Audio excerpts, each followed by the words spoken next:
Okay, for Artifact 12, this covers Standard 7.2 Criterion 24, where we were using assessment data to inform and guide instruction based on individual student needs, while using technology to design and implement a variety of formative and summative assessments that accommodate learner needs, provide timely feedback to students, and inform instruction.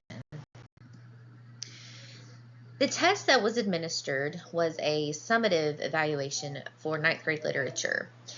This was given to 20 honors freshmen in the 2021-2022 school year using Elluminate.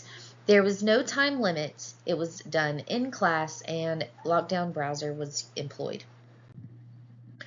The analysis of the data shows that the average mean score of the summative was an 89%, which indicated that most students did very well. Finding number 2 showed that 2 students who were below the proficiency level, one scoring a 16.67, drastically affected the average score. And then finding number 3 showed that the mode score was a 100 in a range of 16.67 through a 100. The results were in, and they showed that there were no real parallels between subgroups because all subgroups averaged proficiently.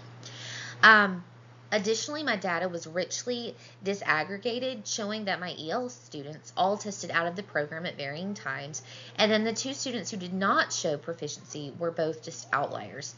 So looking back, student A, who scored a 16.67%, missed 38 days of school and instructional time and needed remediation in Tier 2 time.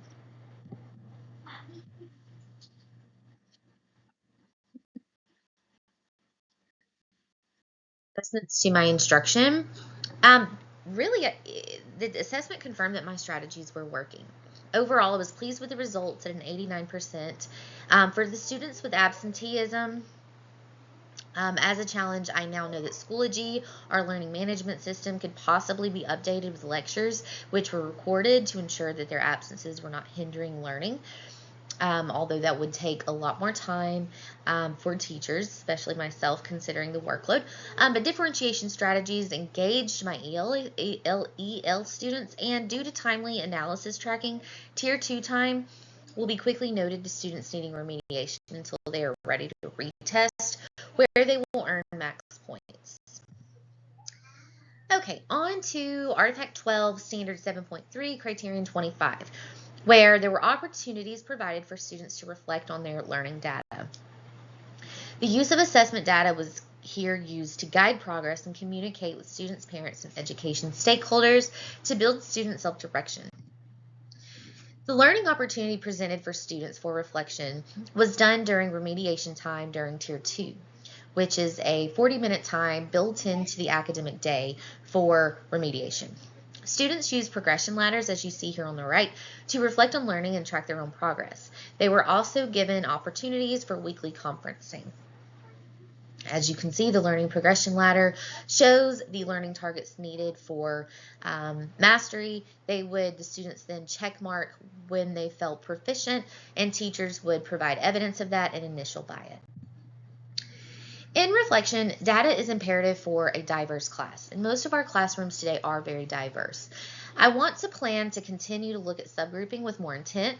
I also want to work with students to encourage learner reflection of the teaching and learning cycle. This would include scheduling conferencing by analyzing their progression ladders and ensuring that that is done intentionally, and realizing that learning is a process and that failure is part of it. There's no need to shut down. As soon as students realize that by being active learners, then, the opportunities are endless.